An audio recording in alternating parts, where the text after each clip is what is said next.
दोस्तों आज की इस वीडियो में हम देखेंगे क्लास 12 हिंदी महत्वपूर्ण लोकोक्तियाँ एवं उनके वाक्य प्रयोग को। ये जितनी भी लोकोक्तियाँ हम यहाँ आपको बताएंगे 1 से लेकर 15 या 20 तक हैं। वो सभी आपके बोर्ड एग्जाम में 2 बार से अधिक बार पूछा गया है, यानी कि जितने भी बताएंगे ये सभी 2 बार या तो 3 बार या उससे अधिक पूछा गया है। तो जो बहुत ज़्यादा इंपॉर्टेंट है उन्हीं को केवल मैं इंक्लूड किया हूँ, इसीलिए केवल 20 ही हैं। तो यदि आप इस वीडियो को लास्ट तक देखेंगे तो ज़रूर आपको सभी महत्वपूर्ण लोकोक्तियाँ याद हो जाएगा और इसके बाहर कुछ नहीं आएगा, ये भी जान लीजिए। इसके बाहर भी आ सकता है, ऐसा नहीं है, लेकिन इससे बहुत ज़्यादा चांस बनता है कि इसी में से आगे, क्योंकि ये बहुत महत्वपूर्ण है। तो चलिए देखते हैं। तो देखिए पहला क्या है, अधजल गगरी छलकत जाए। देखिए इसमें क्या होता है, जो लोकोक्तियाँ रहता है आपको कोई लोकोक्तियाँ दे दिया जाएगा, पहले आपको उसका अर्थ बताना पड़ेगा। जैसे देखिए यहाँ पे क्या है, अधजल गगरी छलकत जाए, तो मुझे क्या है पहले इसका अर्थ बताना है। पहले जो है इसका अर्थ बताना है। अधजल गगरी छलकत जाएगा तो इसका अर्थ क्या होता है, अधूरे ज्ञान वाला व्यक्ति अधिक बोलता है। अधूरे ज्ञान वाला व्यक्ति अधिक बोलता है। ठीक। इसके बाद देखिए क्या होता है, ये तो इसका अर्थ हो गया। अब इसका वाक्य प्रयोग करना, वाक्य प्रयोग मतलब है कोई सेंटेंस से लेंगे और उसमें इसका प्रयोग करना है। तो देखिए क्या है, रतन ने गायन सीखना आरंभ करते ही स्वयं को गायक कहना शुरू कर दिया है। सच ही कहा गया है कि अधजल गगरी छलकत जाए, यानी कि कोई रतन है वो गाना सीखना आरंभ किया और स्वयं को गायक समझ लिया। तो वही कहा रहे हैं। आप भी जानते हो कुछ दोस्त ऐसा होंगे आपके भी, मतलब जानते कम हैं पर कूदते ज़्यादा हैं। तो वही बात है, अधजल गगरी छलकत जाए। दूसरा देखिए क्या है, आपन हाथ अपना हाथ जगरनाथ, अपना हाथ जगरनाथ। तो इसका अर्थ क्या है, अपने हाथ ही किया गया कार्य, अपने अपने हाथ ही किया गया कार्य ही विश्वसनीय और कल्याणकारी होता है। वाक्य प्रयोग में देखिए क्या है, राहुल अपने हर काम में दूसरे की सहायता लेता है, उसे पता नहीं कि अपना हाथ जगन्नाथ।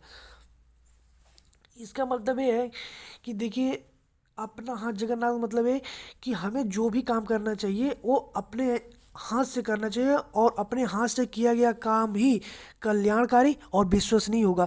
क्योंकि जो भी आप काम करेंगे उसमें, जो काम आप खुद से करेंगे तो उसमें आपको खुद विश्वास होगा।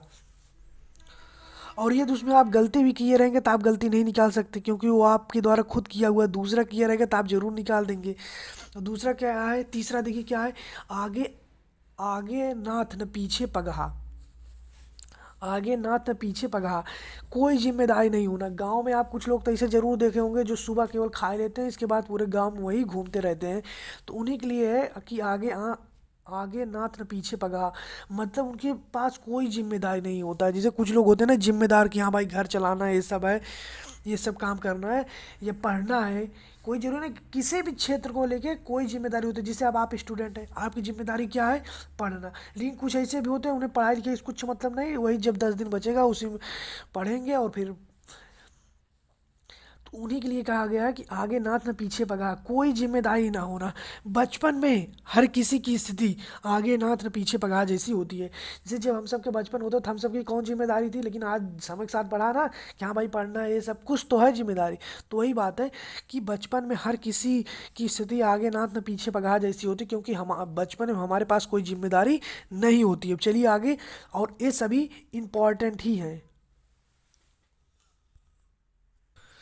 नेक्स्ट देखिए क्या है, आम के आम गुठलियों के दाम, दोहरा लाभ उठाना। वाक्य प्रयोग, आज ठेले वालों को मेले में आम के आम गुठलियों के दाम मिले। यानी कि होता नहीं, मतलब दोहरे लाभ उठाना। देखिए यहाँ पे कहना है कि मतलब आम के आम गुठलियों के दाम, जैसे देखिए जब आम खरीदते हैं तो आम का ही देते हैं, लेकिन गुठलियों को नहीं। लेकिन यहाँ एक कहावत है कि आम के आम गुठलियों के दाम, यानी कि दोहरा लाभ उठाने। यानी मान लीजिए आप कोई चीज़ बेचने जाएं और उसकी जितना आप आशा करें कि हाँ इस ये हम इतने रुपए में सेल कर सकते हैं, इसके बाद उससे ज़्यादा हो जाए।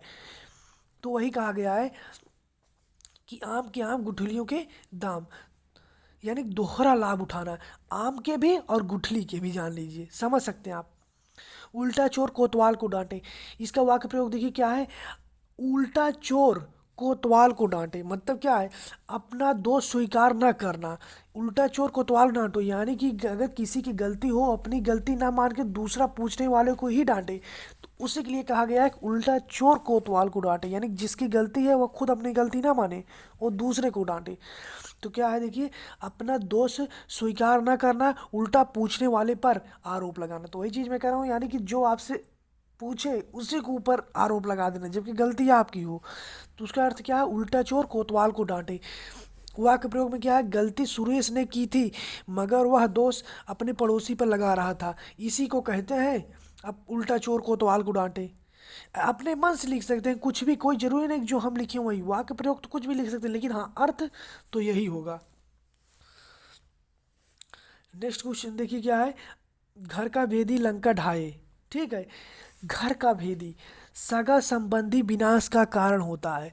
घर का भेदी लंका, जैसे देखिए कोई अगर आपके घर में है, आपके मान लीजिए किसी से पड़ोसी से लड़ाई हो गई और आपके घर का कोई एक सदस्य उनसे मिला हो, तो कहीं कहीं आप तो कमजोर ही पड़ जाएंगे। जैसे मान लीजिए अभी दो भारत और पाकिस्तान में लड़ाई हो, अगर भारत का कोई सैनिक पाकिस्तान के लिए आए काम करे, तो क्या हो जाएगा, भारत के लिए नुकसानदेह ही होगा ना। तो इसीलिए कहा गया घर का भेदी लंका ढाए। जैसे रामायण में हम सब देखे हैं, जो विभीषण थे तो भगवान श्री राम का साथ दिए, तो फिर रावण के लिए गड़बड़ हो गया। तो वही कहा गया है कि सगा संबंधी विनाश का कारण होता है।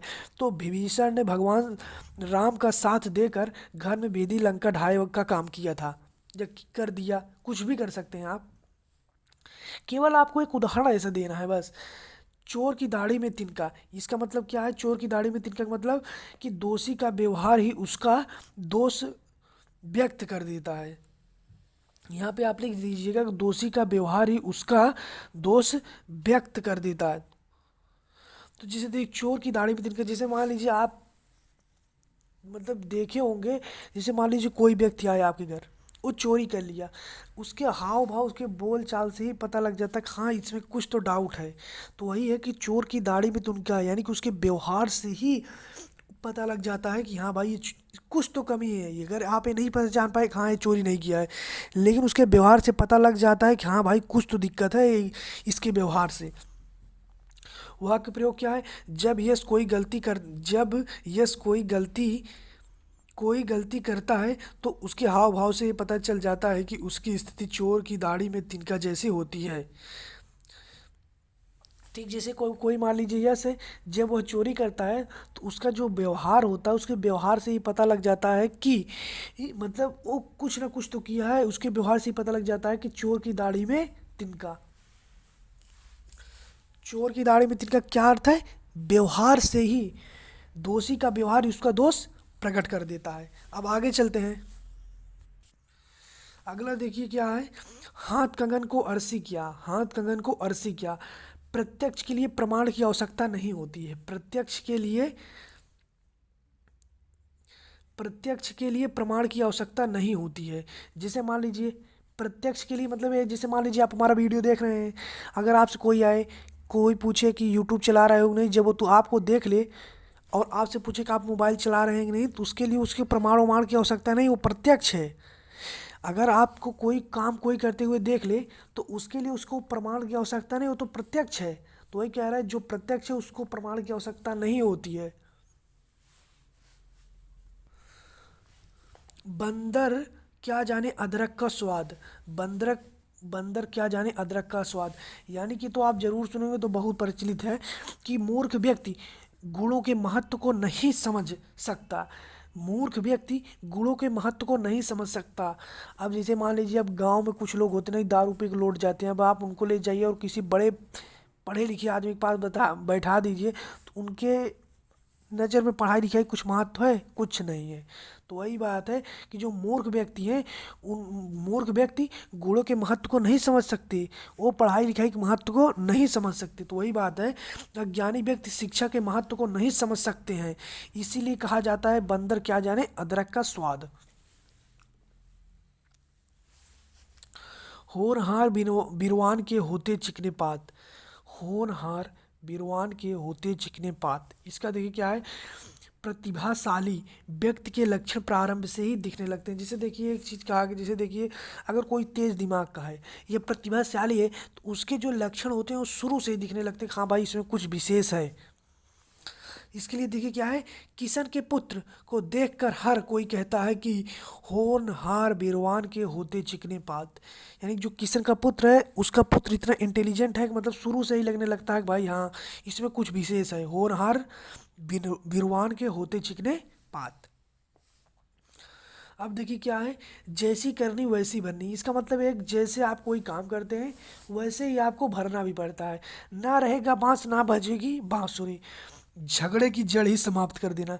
जैसे मान लीजिए इस पेन को लेके दो लोगों में लड़ाई हो गई और जब आप इस पेन को लेके ही चले ही जाएंगे तो झगड़े की जड़ जो है, झगड़े की जड़ क्या थी, ये पेन स्केच। तो जब आप इसे लेके चले जाएंगे तो झगड़ा अपने आप ही समाप्त हो जाएगा। तो ना रहेगा बांस ना बजेगी बांसुरी, झगड़े की जड़ ही समाप्त कर देना। ठीक, वाक्य प्रयोग वहाँ पर ऐसे लिख सकते हैं कि रोहित और शिवम की लड़ाई आपस में मतलब बुक को लेके होती थी, अब वह बुक चोरी हो गई। सही ही कहा गया, ना रहेगी बांस ना बजेगी बांसुरी, अब उसकी किताब भी नहीं रहेगी और लड़ाई भी नहीं होगा। कुछ भी लिख सकते हैं। और वैसे केवल आपका यही देखा जाता है, धोबी का कुत्ता न घर का न घाट का, जिसका कहीं ठिकाना ना होना। यानी कि जिसका कहीं ठिकाना ना होना, जिनका मतलब कोई ठिकाना नहीं है, उनके लिए है कि धोबी का कुत्ता न घर का न घाट का। गांव का जोगी जोगन आन गांव का सिद्ध। गुणवान व्यक्ति की अपने गांव में प्रशंसा नहीं होती है। जो गुणवान व्यक्ति होते हैं उनकी प्रशंसा अपने घर में नहीं होती है, उनकी प्रशंसा दूसरे गांव में होती है। तो यही थे महत्वपूर्ण लोकोक्तियाँ। यदि आप सभी वीडियो अच्छा लगा तो वीडियो को लाइक करना, चैनल को सब्सक्राइब करना। मिलते हैं नेक्स्ट वीडियो में। और एक चीज़ यार तो जरूर बताएं, चाहे लाइक मत करना, कमेंट मत करना, लेकिन लाइक शेयर सब्सक्राइब मत करना ठीक है, लेकिन यार कमेंट तो जरूर कर देना, कमेंट भाई जरूर करना। तो मिलते हैं नेक्स्ट वीडियो में जिसमें हम देखेंगे महत्वपूर्ण मुहावरे एवं उनके अर्थ। तो लोकोक्तियाँ हम देख लिए, हम देखेंगे क्या महत्वपूर्ण मुहावरे। तो उस वीडियो को भी आप देख लीजिएगा चैनल पर जाके। अच्छी बात बोली, आपको अच्छी लगी तो ऐसे थोड़ा मार दीजिए हाथ, आप थोड़ा सा मार दीजिए, एक बार मार दीजिए। क्यों कष्ट हो रहा है आपको? अगर अच्छी लगी मार दीजिए।